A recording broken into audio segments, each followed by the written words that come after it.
Good afternoon and welcome to our digital dialogue on racial justice, inclusion, and diversity. I'm Charlie Arnott, CEO of the Center for Food Integrity, and it's my great pleasure to welcome you to our ongoing series on this crucial topic. Last year, after George Floyd was murdered, the leadership of the Center for Food Integrity and FMI, the Food Industry Association, came together and realized the need for having an ongoing conversation about racial justice, inclusion, and diversity across the food system. And we're pleased that you joined us today for our latest installment. With that, I'd like to introduce our partner, David Fikes, who leads the FMI Foundation, to offer their official greeting this afternoon. Thanks so much, Charlie. FMI is very pleased to be part of this series of important dialogues regarding issues of racial justice, especially as they pertain to the food system's workplace, various workplaces up and down the food chain. In our consumer research at FMI, we are finding that shoppers are demonstrating an increasing interest in company policies and practices regarding racial inclusion and diversity. Customers are doing their homework to ensure that the retailer and the food manufacturer that they choose to support with their food dollars also share their values and ideology when it comes to matters of racial equity, diversity, and justice. So these food industry conversations on race matters are critical, mainly because they move all of us in a more productive and positive social direction, but also because having a diverse workforce just makes sound business sense, more so today than ever. So welcome everyone. We appreciate you joining with us in this conversation, and we're grateful to CFI for being such a good partner in helping these dialogues take place. Charlie, back to you. Great, David. Thank you so much. And if you've joined us over the last several months, you realize we've hosted a number of these dialogues, and we've heard from food companies, processors, and many others, but we've not heard from farmers, those who have primary responsibility for growing food. And farmers of color have long experienced unique barriers to entry and success in agriculture. And while some barriers have been broken down over the years, many remain and new ones have appeared. Now, we're focusing on farmers today with an amazing panel that includes representatives from Harvard, Common Market, World Farms, hosted by our moderator, Melissa Ackerman from the Produce Alliance. Now, you may remember Melissa from previous sessions that we've had, the previous session with Jackie Howard from Starbucks. She's also helped guide our process over the last several months, serving on our advisory board. And we're very grateful to her for helping provide all of that guidance as we continue to go forward and conduct these digital dialogues. Now, a quick reminder, we want this to be an ongoing conversation. It is truly intended to be a dialogue. So use the Q&A function on your toolbar as a way to submit your questions. And when your questions come in, we'll do our very best to get to as many of them as we can. We oftentimes run into a situation where we've got more questions than we have time to answer. So as a question comes up, please don't hesitate to go ahead and drop it in so that you're able to get your question addressed. So we look forward to hearing from you during the Q&A session. And at this point in time, I'm going to turn it over to Melissa, who can then introduce the panelists, and then we will continue with our process and program going forward. Melissa? Thank you, Charlie, so much, and thank you for having me today. This is a very exciting afternoon, and we're really excited to be here. I'm very excited to be here with you. I'm happy to have today, as part of a panel, a group of people that I have gotten the privilege to get to know and to become friends with over the last 18 months. I'm going to let them introduce themselves, and we're going to talk a little bit more on how we became friends over the last 18 months. But it was during a time last March when I began to be a part of this turn my company and pivot with what happened during COVID. But one of the people that brought us all together was Leib, and she introduced me to Haile and Moreira. So I'm going to have her start, and from there we will meet the other two panelists. So Emily, why don't you go ahead and introduce yourself? Great, thank you so much, Melissa, and to Charlie and David for hosting us, and to my co-panelists who I'm very excited to be here with today. I am a clinical professor of law at Harvard Law School, and I direct the Food Law and Policy Clinic, which is basically an education-based action program in food and law and policy. So I'm teaching law students about the ways that government and law really structure the food system and make an impact on what we buy, what we eat, what we waste. And because of that, over the, over 2020, we were doing a research project on the Farmers to Families Food Box Program, which I'm sure we'll talk a little bit about as well.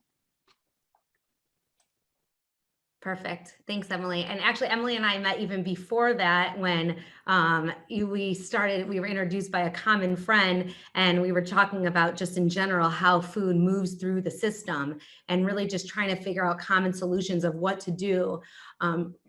We were just thinking of solutions of how do we have the two of the food service and retail, where are some common areas of what we can do before Farmers to Families even began. So our journey started even before that program began. But she introduced me to Haile and Moreira as potential partners of who to work with during Farmers to Families. So Haile, I'll have you go next and introduce yourself. Sure.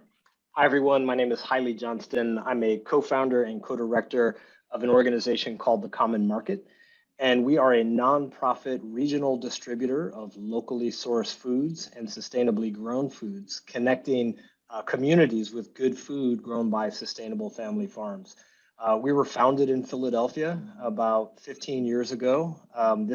Philadelphia is my home, and founded, honestly, in response to the food insecurity that low-income communities of color in particular face, as well as the challenges that small and mid-scale family farms were facing finding fair and accessible markets. So we saw an opportunity to connect the needs of these two communities again, consumers on one side that were struggling to access, and farmers on the other side that were struggling to connect with good markets. After a little while of operations, a few years here in Philadelphia, we became aware of the fact that our conditions here are not unique. That farmers, and in particular small mid-scale family farms and farmers of color, almost universally, are struggling in many regions throughout the country. And so we saw an opportunity to replicate the work we've done here in Philadelphia in other geographies. So beginning in Atlanta, Georgia, and then Houston, Texas, and now the Chicago region, where we've hired our first staff, which we're really excited about. Yeah, and so, we often are representing farmers. I'm not a farmer myself, sorry to disappoint, but always looking out for the better interests of growers and really all people who are operating throughout the supply chain, from production through consumption. Amazing. And another thing that's amazing with all these panelists is just how great of conversations we've had, hours and hours of conversations. And what will definitely not disappoint is how great the conversation will be today. And that is true with Moreira. My first conversation with Moreira, like, you just got into it, and just her story is just wonderful. So Moreira, go ahead and introduce yourself and let everyone know a little bit about you. Hello, my name is Moreira, and I'm the Executive Director of World Farmers. I'm also an immigrant, and I'm also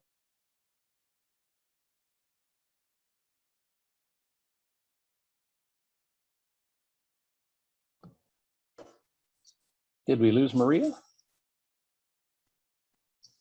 BIPOC farmers. I hate that word, but that's what it is. Wait, Moreira, we lost you. Well, we need you to start over. We heard you just say that you were a farmer, and then we didn't hear the part. One more time. All right. So I am a farmer, and our organization serves over 350 farmers, and all farmers from 25 different countries, all immigrants and refugees. And it started almost 40 years ago as a farmer to farmer relationship, and it evolved as right now we have all of the farmers in our program. It also evolved not as it evolved just as a food access for immigrants and refugees arriving in this country. Our organization does not do any outreach. It just never turns a farmer or person that reaches us that wants to grow food. And we provide the space and all the infrastructure that they need or that we have access to for them to grow their food. We also provide access to markets. meaning that as people are in our program and people stay for as long as they need, and as they're in our program, they also begin to produce for markets. And because of the diversity of the crops, our crops are well sought after in the communities. Yeah, I think I'll stop there. So one thing I think we might have not heard, and I want to make sure that we know, Maria, can you let us know where you're located and where the geographical area of your farmers? Okay, we're located in Lancaster, Massachusetts, but our farmers come for us is from New Hampshire and also Rhode Island. Our farmers travel in order to access the land. I think we in this country think that farmers live where they farm, while these farmers, because the lack of access to land is really, really a problem, they travel, our farmers travel. Great. So I want to start the conversation and talk a little bit to Hailey and Maria to begin with. In your work with BIPOC, and I'll just state Black, Indigenous, people of color, and immigrant farmers, what type of discrimination or barrier? Oh, you know what? I'm so sorry. I forgot about this. Before we get into this conversation, I'd like to go into the 4 agreements of a courageous conversation.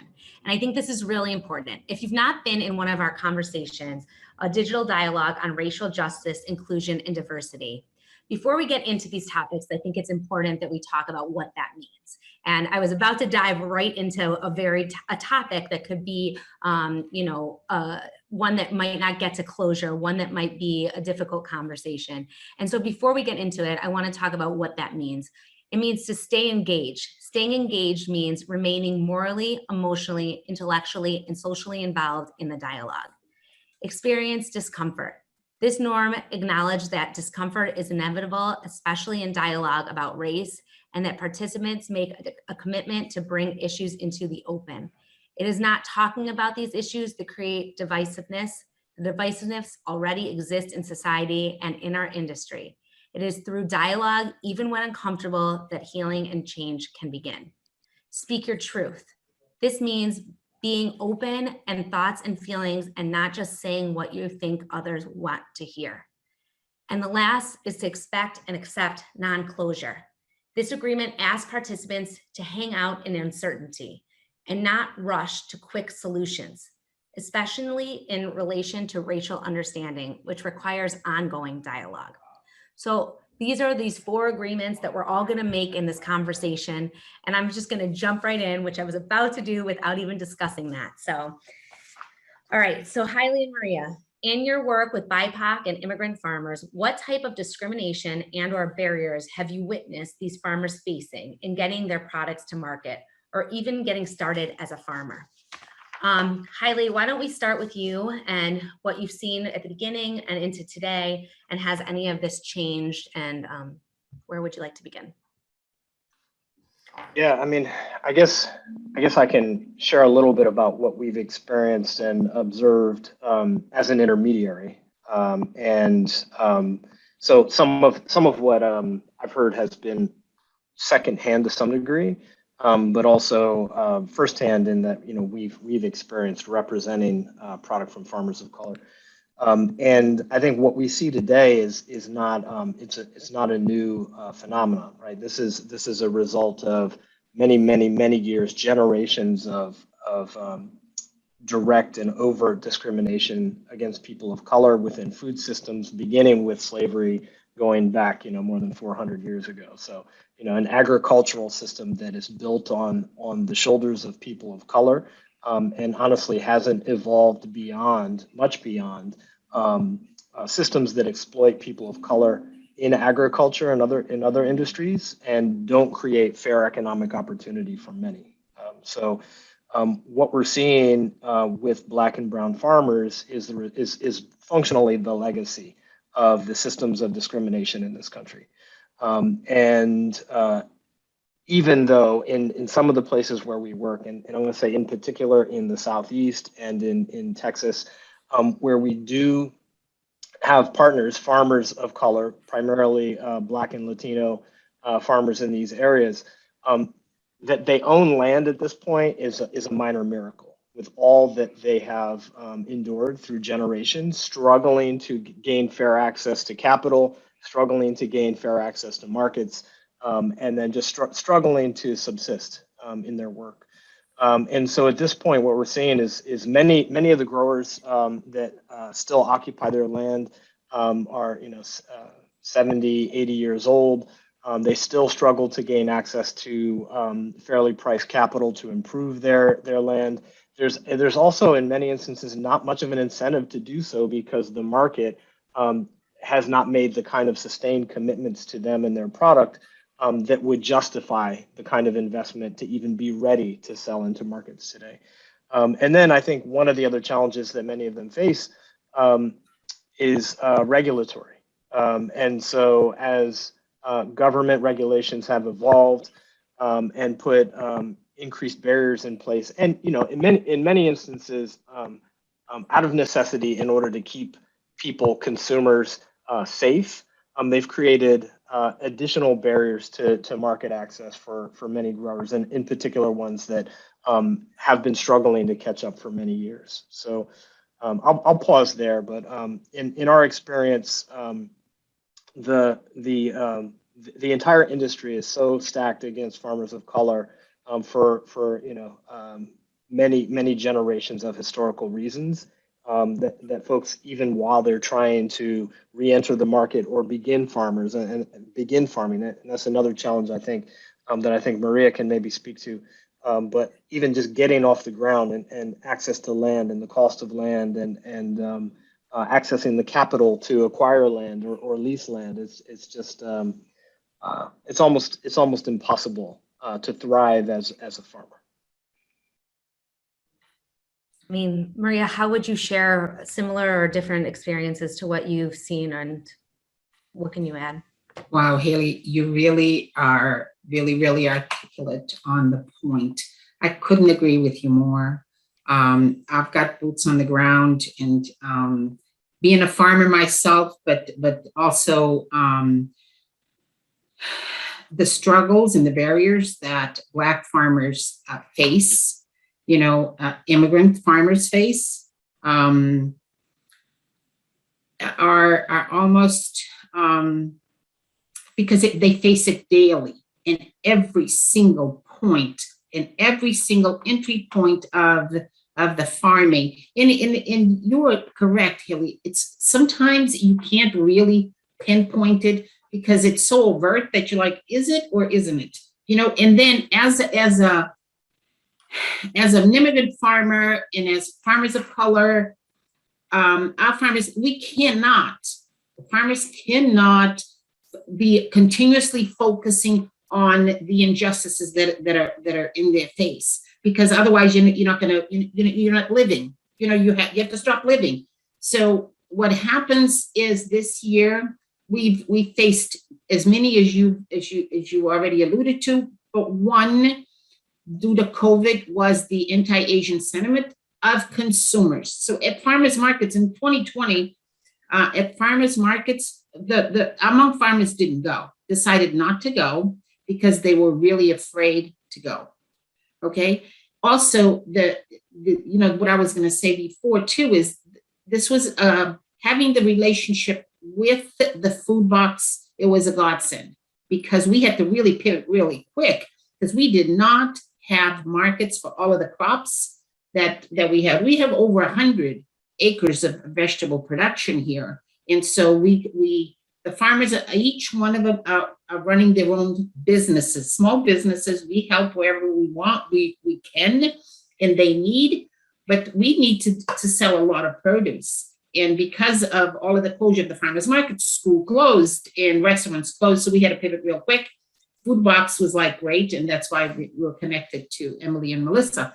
But the farmers markets in particular were, it was a real problem that I didn't even know that, I didn't know that farmers market managers were going to do that. So meaning that when it came to cutting down their space, so they said that there was no space in 2020. There was no space for those farmers that even wanted to attend. They said, "Oh, there's no space." Guess which farmers got cut off the space? we don't have enough space, so we'll cut out our farmers. So that's one thing. And then also the farmers didn't go because they were fearful of the anti-Asian sentiment. And also another thing is we heard that the consumers were saying that we brought in the disease, we brought in COVID. So all of these were like real, that's what really was happening in our, and as racism was like rampant, still is, we're just gonna, we're just trying to deal with it. But the farmers are, when we ask, we had meetings about this and they said, no, we're good, because they don't want to stop and focus on such negativity that exists around them, because they have to live this every day. It's every day when you get out the door, when they leave the door, because one of the farmers said, Maria, this is nothing new. This is nothing new, nothing with the markets, nothing new, except now I hear it more. And now we're all kind of looking at it. We're peeling the one layer of the onion and we're saying, oh, okay, so let's see what's in here. This has existed for generations, as you said, Hailey. Nothing new. So you're talking about the racism that happened this year. In addition, you also had other struggles, and I just want to call that out as we're here, with weather itself as well for you. Absolutely. We had the worst flood year that we've had in 40 years. I've never seen it this bad. We lost most of our crops. And climate change or whatever, we can't prove it, but it's been a real challenge. So our farmers, number one, they don't own the land. The access to land is huge, and they don't have the financial capability to just go out and buy farms. Our organization, what we do is we connect farmers to USDA and to all the resources. But even those in around here, they would have to move out of the area, but their family, because Massachusetts the agricultural land is very limited. There's not enough land, and that in the agricultural land that there is already taken and spoken for. One thing that I must say that happened on a positive note this year is that Massachusetts Department of Agriculture finally allowed us to lease one of their pieces of property, and that's because they parceled out smaller parcels of land. So that way, instead of having one huge farm with different parcels going out for one bid, they separated them out, and we actually, 2 of our farmers now have a lease with Massachusetts Department of Agriculture, which is really the beginning of, I think it's just unbelievably wonderful. And this is what we are really pushing for, is for farmers to have their own farm, their own land. Without the land in long-term control of land, farmers will not, and farmers of color will not have control over their own destiny. And this is what our organization is really pushing for. So that was amazing, Maria. I think it's nice to hear. And what I love about what Maria do and what Haile does is that you guys are aggregating many farmers and growers to be able to help many people get resources and bring exposure and get people together. So we'll talk about that more as we move on in the conversation. Emily, moving on to you as the founder of the Harvard Law School Food Law and Policy Group. I do want to know, you've worked on legal and policy solutions to address the health, economic, and environmental challenges facing the food system. So looking at some of these things, can you share with us how this work has provided insight into the history of the barriers, which we've just heard of, and how this has helped some of these problems that we've seen today? From what you've done, how you can see, the history, what has that done to help with some of these issues from today? Yeah, thank you. I mean, I think it's interesting. We're at a moment where there's a lot of opportunity to think about and look at solutions. And I think one challenge we're also facing in it, that is kind of both legal feasibility and political feasibility. And so maybe I'll take a step back and just, I know this is sort of reinforcing the points that Hailey and Moreira made, but and I saw actually someone put in the chat, I don't know if everyone can see that, but links to some other good resources that I think this is very well documented, this history of discrimination, looking particularly at Black or African-American farmers. Black farms lost about 90% of the land they owned from 1910 to 1997, compared to white farmers losing only 2% of the land they own. And that is, discrimination, again, documented often by government, by USDA, which, I'm not stepping out of line and saying this. USDA is acknowledging themselves that they have, that they have perpetrated this discrimination, both in terms of giving, worse loans to Black farmers and other farmers of color, and women farmers, Native farmers too, giving, more delay in giving of loans, which meant that often for growers, they were getting money too late in the season for it to really allow them to plant, the crops that they knew they needed to get in the ground, or to have the, fertilizers or other, materials they needed. In a lot of cases, in addition to that discrimination that sometimes would come from USDA and sometimes from private lenders that would have guaranteed loans from USDA, there was also for many years not a functioning program within USDA that was addressing discrimination complaints. So there's some of that was the subject of a big lawsuit called the Pigford class action lawsuit, which was brought on behalf of Black farmers, and again, acknowledgement by USDA and by Congress of that discrimination. There was a large payment made that went to farmers. I think one thing to say that's really important is that that most farmers that got the payment, it was $50,000 for the farmers who did receive it. So it's not that much money. If a farmer, because of this discrimination, lost their land in the 80s to in the early 2000s, get only $50,000. Again, kind of circling to Maria's point, land is so expensive. It's so hard to obtain land. And if you lost land, getting $50,000 now doesn't do all that much. So I think, there's been kind of documented discrimination. There were lawsuits like that on behalf of Latino farmers, Native farmers, and women farmers.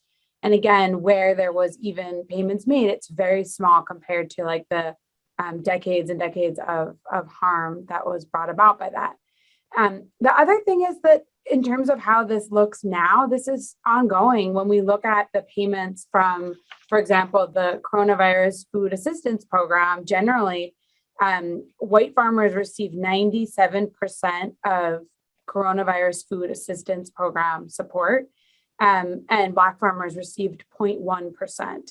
And as well, Native and Latino farmers receive, other small amounts. So again, that was over the year, from 2020 running through. I think it's still ongoing, the direct payments made through that. And lastly, where we kind of were coming together, that everyone's reference, was when we were starting to look in particular at the Farmers to Families Food Box program, which was an opportunity to really, for the way that it functioned was that USDA would give funding to distributors who applied to get these contracts, and then those distributors would purchase from different farmers and producers. And everyone on this call was sort of involved in various ways, so I'll let you all kind of share that experience. But what we found when we started looking at how that program was, being spread amongst small farmers, women farmers, and minority farmers, we found that maybe at the first round or so, there was a little bit more diversity in the producers involved. But as the program was refined later on, in particular, got very focused on price, which, is a good thing to look at. But when you exclusively look at price, and then you look at that in combination with these challenges that we're talking about, where certain farmers are left behind because of years of discrimination, often there were extra costs involved in, contracting with a lot of smaller producers itself can be a cost on the part of distributors. So, I think that's sort of like several hundred years of history very quickly, but But I think it really points to kind of where we are today. And as far as solutions, like we're looking at a lot of what the role is of government. And I'm excited today because I think one big thing is that government can't do it all, sometimes because of legal barriers, sometimes because of political barriers. And there's a huge opportunity for the private sector to really be thoughtful about this. I think you hit it. Thank you very much for going over that. I think you did give a lot of information quickly, and I think that there's a lot more that we can hand out, and we can hand out more information after today's call. But focusing today on solutions, which I think you hit on some of them quickly, and I didn't spend too much time on the food box program because that was a program that we did do in the last 18 months, and we can go into that, but I think we could spend over an hour speaking on that today, and I wanted to get into some other deeper topics. But I do think that, Hailey, if you can talk about, I think, your organization a little bit more and some of the solutions that you see for farmers of color and other small farmers, local farmers. And Maria, I'll turn to you next. But I mean, I love, both of your organizations and figuring out ways for our business and Produce Alliance and figuring out ways to be able to work with your organizations. That's been a really big game changer for us, for ways to be able to incorporate that. So I think solutions are really where we hope to focus the rest of this conversation. Awesome. Well, thank you, Melissa. And Emily, definitely building on what you just shared about how the private sector can actually offer some solutions and opportunity to shift some of the dynamics and build trust and invest in capacity with not just organizations, but with farmers of color in different regions. And so I think that is kind of what we've been focusing on.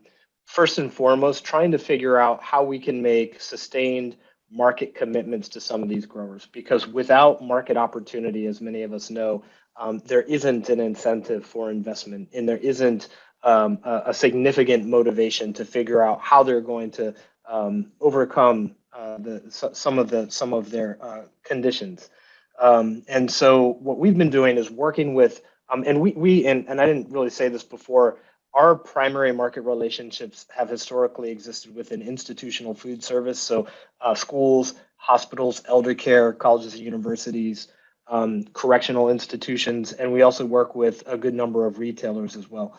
And so working with our market side partners and in part through their ESG commitments, identifying the need to make sustained market side commitments to some of these growers and finding ways to say to them, hey, listen, if you're able to grow these products with a certain degree of consistency and meeting all of our food safety requirements at these prices, then we feel like there's an opportunity to plug you in and to do so over a longer time frame, so that we can then think about what the strategy is for investing in capacity, right? To again meet the many requirements of industry and food safety, but then also thinking about the infrastructure needs that these growers have because of, again, many generations of disinvestment and inequitable access to capital on farm.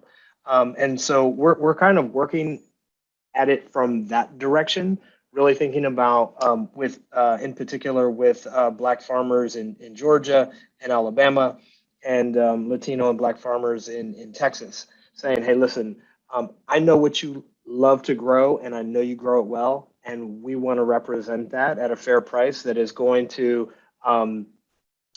actually acknowledge and cover your costs. And we're going to commit to a certain volume over a certain time frame, and let's see how that goes. And then we're also going and saying, okay, you need a wash shed, or you need refrigeration in order to, or you need support with your gap audit. Okay, we can find the resources as a nonprofit organization to invest in your infrastructure and capacity in that way to ensure better market participation and success, right? And then the one piece we haven't been able to figure out how to assist in entirely is labor, because in many, as we all know, labor market is a profound challenge right now. But in particular, in many rural places, finding qualified farm labor, and especially when you're a smaller scale grower that hasn't been participating in labor markets has been a real challenge. But we also think that by paying more fair compensation to growers for their product, it creates the opportunity for them to compensate their farm labor better.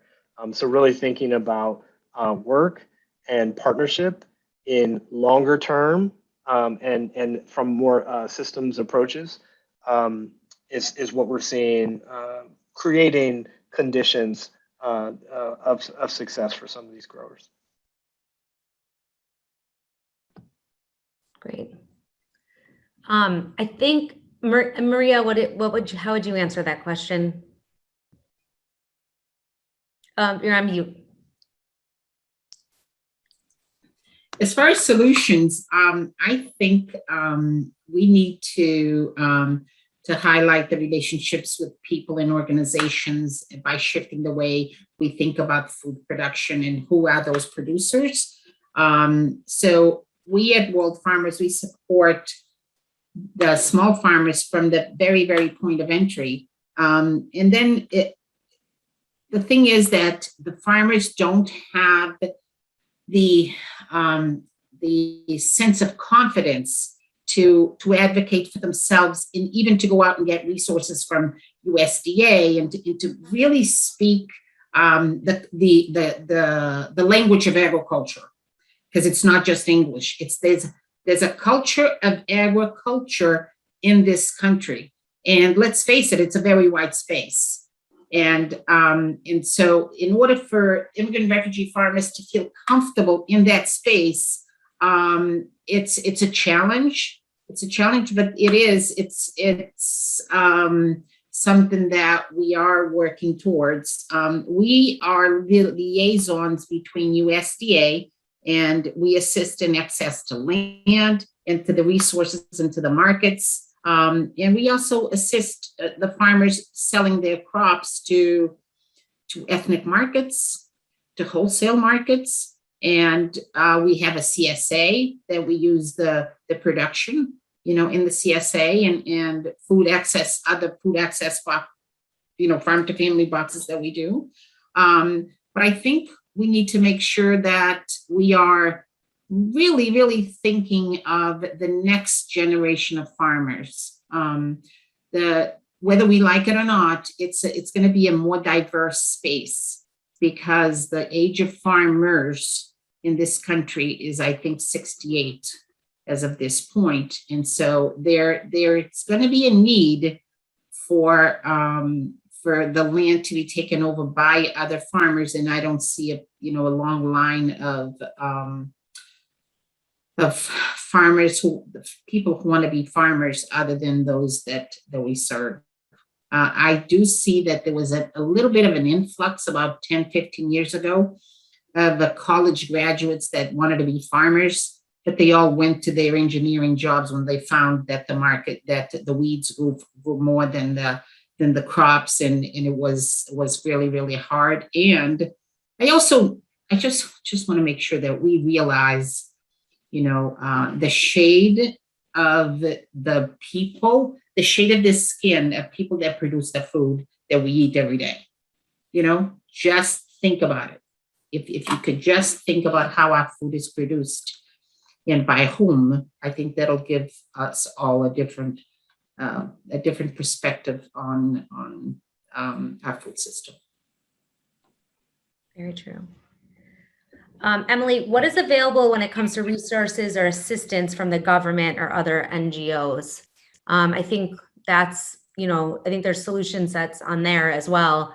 And I think the more that people know of those resources, I think USDA and the umbrella there, but there's others as well. Yeah, I can say a little about that, but I also feel like just adding on to some of these points, from some of the work that we've done, like one big thing I think that we've seen a lot in, and I've done a lot of looking at like government procurement, but I think that there's obviously some analogs.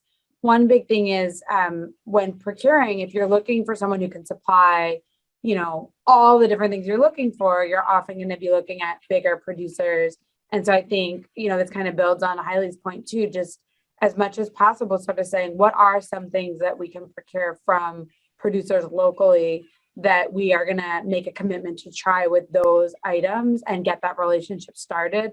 So for example, often in Massachusetts, for example, there's a preference for procuring local items for state institutions and state universities.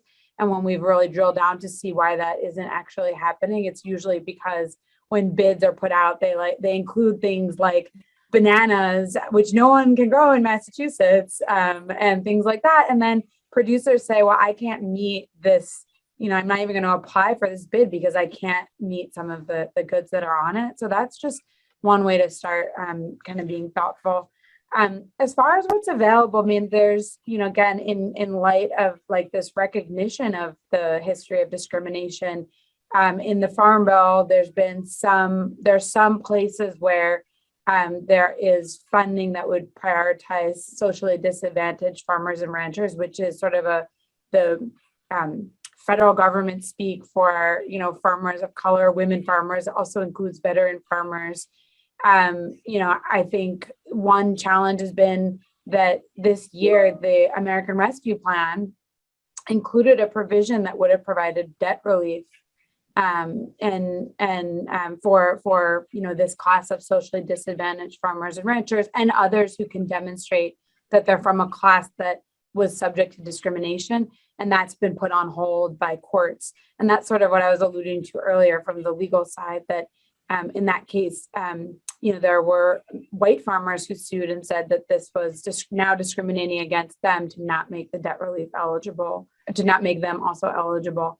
So that's sort of playing out, but I think it just points to the fact that, even some of the things that are available are small, or cases where we're trying to, build from the government side are kind of challenging.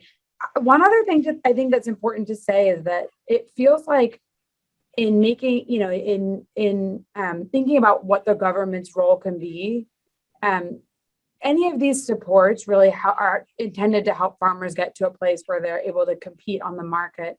So I think it really takes a hand-in-hand partnership with, those who are purchasing food to really make a commitment to, I would say, starting out kind of be keeping track of, the race, ethnicity, and other kind of characteristics of farmers they're purchasing from, to then know where they are and try to make a commitment to change.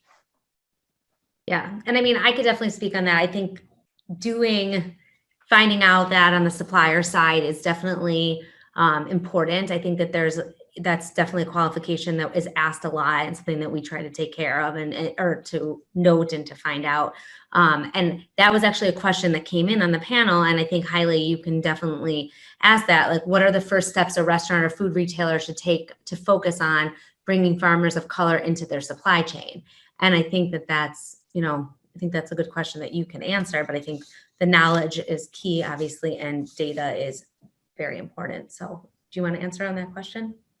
Yeah, I'll be pretty brief. I think it takes, and I alluded to this before, it takes creativity and sustained commitment. And I would encourage folks to also just think about how you start small and well within people's area of experience and interest, right? And so when we're going to growers and again trying to position ourselves to be long-term partners with growers, and in particular ones where we know there are capacity constraints, is really looking at what they do well, and finding out how you can share some of the risk as well. I think that's something that few corporations are willing to do, but many organizations like ours, nonprofit intermediaries, food hubs, local food distributors, are able to spend the time nurturing relationships to then appropriately represent these growers in the marketplace. So if it's not an instance where you can identify a grower to work with directly, one way that I think that you can engage and commit is to find a values-aligned intermediary and make a commitment to them as a way of, to some degree, also just even finding the way to build the relationships, because we as an organization, I mean, we struggle to find the farmers sometimes. I think that if you can find somebody who is an intermediary as a means of plugging in, that could be a good first step. But you have to commit and you have to share some of the risk. Awesome. So I guess one of these last questions, then I'll try to get into some of the Q&A. I know we don't have a ton of time left. I'll ask Maria this question first. What is one immediate action attendees can take to positively impact racial justice, inclusion, and diversity in the industry? Well, I think you need to be mindful of what you're eating and where the food is produced and by whom. And you need to be aware that most of the labor for the food in your plate tonight is probably coming from people whose skin color might be a little bit different than yours. And I think people need to self-reflect as to the reason why.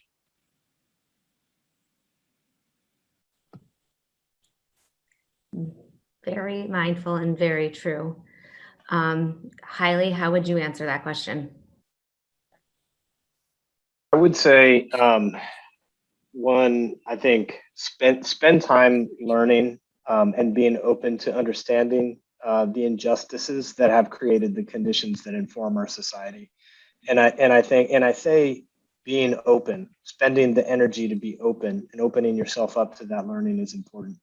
And then naming it within your organization and making firm commitments. One of the things I referenced earlier was how our organization aligns with the environmental, social, and governmental goals that have become explicit within some larger corporations, and in particular, some of the larger retailers, where they have said, hey, listen, we know that we have influence on the market, and that if we make a commitment to buy in a certain percentage of our total spend or procurement from farmers of color, that's going to have a direct impact and fairly significant influence on the behavior and culture of our sector. So I think we all have to educate ourselves and then make commitments about the kind of change we want to see.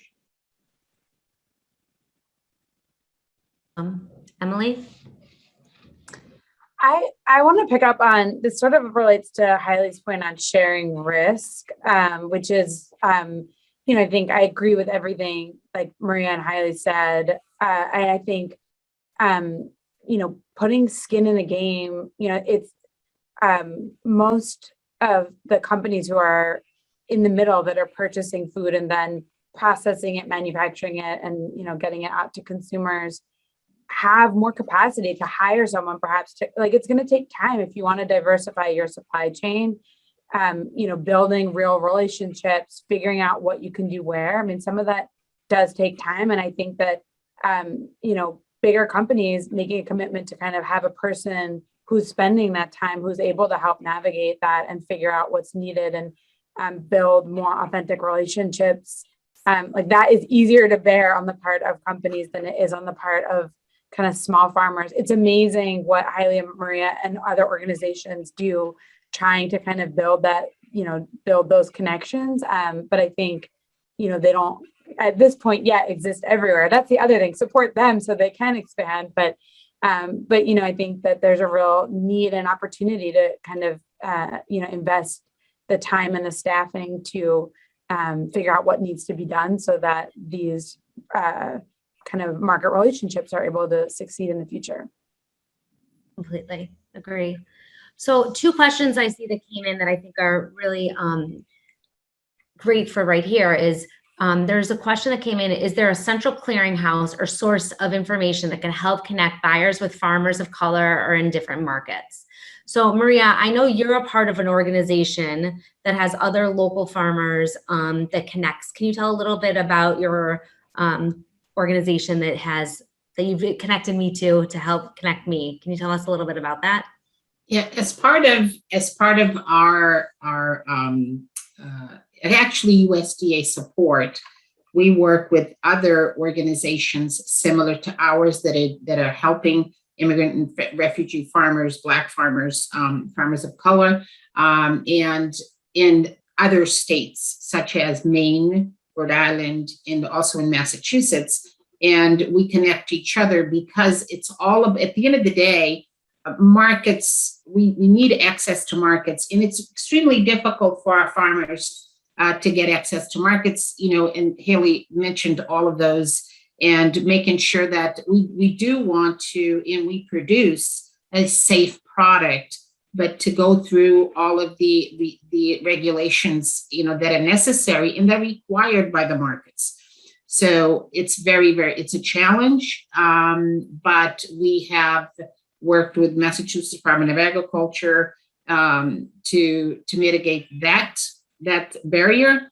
But I think it's very, very important for us to connect with other farmers who are like us. One of the things also is because our farmers really focus a lot on the diversity of their crop.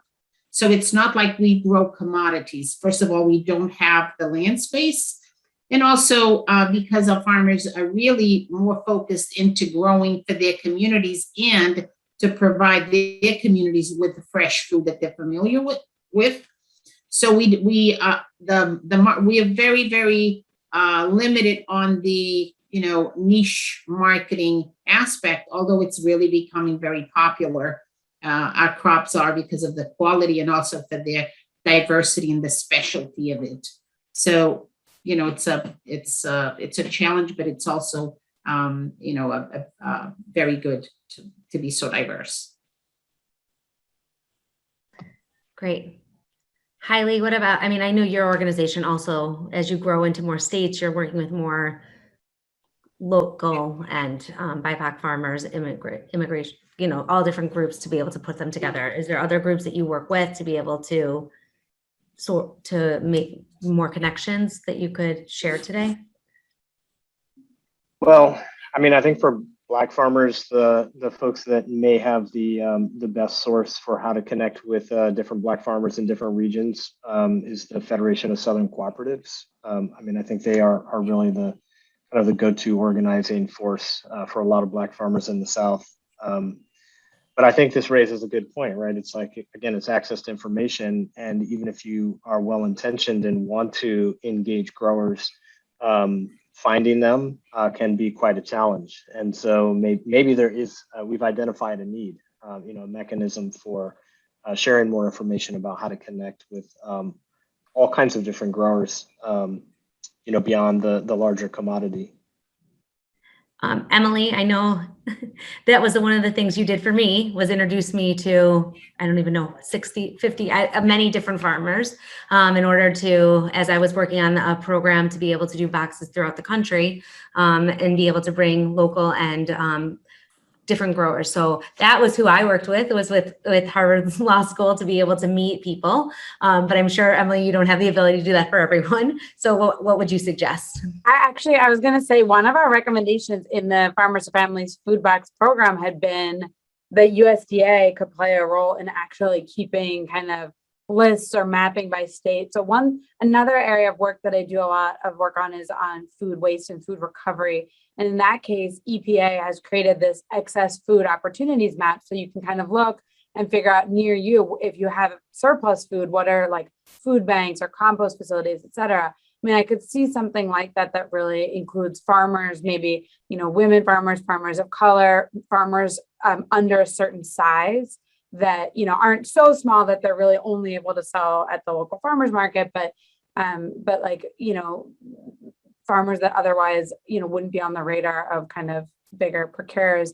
Again, states could do that state by state as well. Maybe it's sort of a public-private partnership. There's an opportunity, I think, in this case to advocate for that resource, because it would, if there's, kind of unlock those relationships. And I will, Melissa, give you a shout out too, because like we were kind of critical in our report of USDA in the food box program of not doing enough of this and not making it enough of a priority, and kind of not really tracking the producers, and your response was to say, well, we can do it on our end, and to kind of ask for those contacts and reach out. So that was pretty amazing.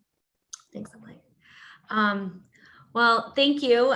This was a fantastic, and there was more questions. So Charlie, I'm going to hand this back to you, but I think that there's more to be said, and this is just the beginning. And thank you for everything. And this is a great organization. And yeah, thank you. I don't know where to take it from here. This is my first time moderating, so I appreciate everybody working with me. And this was a great panel. So thank you. Melissa, thank you for your willingness to lean into this and help moderate. And Maria, Emily, Hailey, it's been a rich conversation, and the dialogue and the conversation that's been taking place in the chat box continues to reinforce the need to connect, to reflect, and to continue to engage on this very challenging conversation. So we want to thank everybody for your participation today and your willingness to continue to lean in and be part of this conversation. As we move forward, let me just check this here 1 second, get to the right spot. A reminder about the 4 agreements of a courageous conversation that Melissa shared at the beginning. We have to stay engaged morally, emotionally, intellectually, and socially in this dialogue as we continue this conversation. We're going to experience discomfort.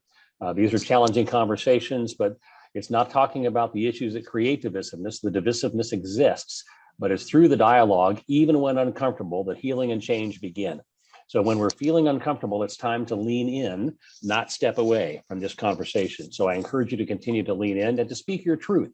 And we heard truth from a number of different perspectives today, and that's fantastic, because each of us comes to this conversation from a different perspective, and it's important to understand those varied perspectives and to appreciate the validity of all the perspectives that come forward, and then to expect and accept non-closure. This isn't going to be resolved in a short period of time. As Hailey mentioned, we've been dealing with this with a 400-year legacy. And so we've got a lot of work to be done over the next several years to continue to improve our performance on racial justice, diversity, inclusion, and equity across the entire food system. To that end, I'd like to invite you to the next digital dialogue. You can register at foodintegrity.org/program/racial justice. Tanika Cabral and Michael DiLeonardo from the Coca-Cola Company are going to come together and talk about their experience. Neither of them works in human resources. Neither of them is a diversity professional, but the two of them had worked on programs and projects together. And so when they put together a team to work on diversity, equity, and inclusion at Coca-Cola, both of them decided that as individuals who were committed to making a difference, not DEI professionals, but just people who wanted to make a difference, they would be part of that team. And so they're going to share their experience, again, not as diversity professionals, but as people who just decided within a large company that it was important to them to lean into this conversation and take personal responsibility for making a difference. So that's December 13th, 1:30 to 2:30 Central. That will be our last dialogue for this year, but we encourage you to go online and register for that. We want to continue the conversation. There are a lot of resources available. We want to help connect people to resources, just as we were talking about today. There's a toolkit available that's been created to help frontline managers and frontline workers have productive conversations about racial justice, inclusion, and diversity. So you can download that at foodintegrity.org, again, /programs/racial justice. A great piece of work, Starbucks Global Academy with Arizona State, their To Be Welcoming course work is available, and you can see the website there, tobewelcoming.com, all free of charge. The National Museum of African American History and Culture, talking about race. Our Voices from Duke University, blackpast.org. You can engage with your local library. There are tons of resources available from either Overdrive or Libby, whatever your app happens to be. Linda and Audible as well. Lots of resources to read, to watch, to listen to, whatever your preferred channel is for improving your education and insight into a variety of different issues. All of these, again, are available and more at the foodintegrity.org programs racial justice website. And again, as I said before, the Diversity and Inclusion Toolkit, the goal there is to provide an industry resource to support these open dialogues. It's available absolutely free of charge. We encourage you to download it, to use it in your organization, to make it available to other organizations as well. It has a facilitation guide, the leadership toolkit, and then the appendix and resources that are not exhaustive, but pretty close, very comprehensive with the volume of resources that are available.